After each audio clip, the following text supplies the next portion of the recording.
को बदलने का वक्त आ गया है, क्योंकि ये अत्याचार और भ्रष्टाचार का एक ऐसा अड्डा बन गया है, उसको खत्म करने का और बदलने का समय आया है। भारत को वक्फ के खौफ से आजादी चाहिए, क्योंकि यहां पर ये जो पहले कांग्रेस के जमाने में बना वक्फ का कानून है, वह उसका मतलब तो यही था, खाता ना वही जो वक्फ कहे वही सही। यानी कि जहां पे कह दिया वक्फ की जमीन है, वो फिर वक्फ की जमीन हो गई। वो जिम्मेदारी उनकी नहीं है कहने की, बताने की कि ये कैसे उनकी जमीन है, लेकिन जिसकी चले गई वो बेचारा दर दर भटकता है और उसको इंसाफ भी नहीं मिलता है।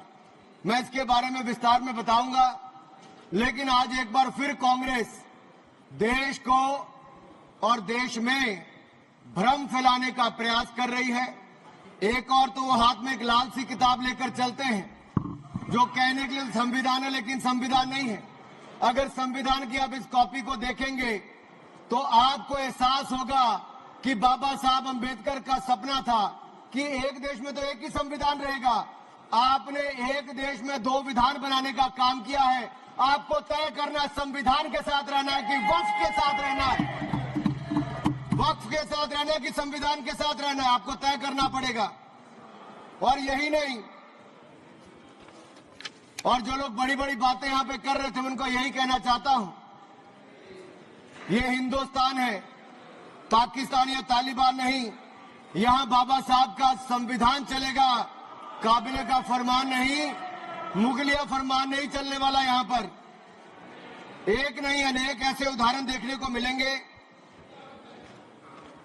माननीय सभापति जी, आज हम केवल संविधान संशोधन पर चर्चा नहीं कर रहे, लेकिन एक ऐसे समानांतर सत्ता को चुनौती दे रहे हैं जो दशकों से अनियंत्रित रूप से अस्तित्व में है। वक्फ संशोधन बिल 2025 केवल कानून में बदलाव नहीं बल्कि एक संदेश है। संदेश स्पष्ट है कि देश में एक ही कानून चलेगा, भारत का संविधान, और भारत के संविधान के ऊपर कुछ नहीं है। वक्फ बोर्ड का उद्देश्य मुस्लिम समुदाय के कल्याण के लिए संपत्तियों का प्रबंधन करना था, लेकिन कांग्रेस और उसके सहयोगी दलों ने इस भूमि को अपारदर्शी और एक गैर जिम्मेदाराना तरीके से राजनीतिक संरक्षण देते हुए एक ऐसा साम्राज्य बनाया जहां पे इन्होंने इसको अपना वोट बैंक का एटीएम बनाकर रख दिया है। 70 सालों से इन्होंने यही किया है। 1947 में भारत ने एक विभाजन देखा है, वो एक परिवार और एक पार्टी के कारण वो विभाजन हुआ है। आज जमीन जिहाद, लैंड जिहाद के नाम पर हम दूसरा विभाजन नहीं होने देंगे, नहीं होने देंगे।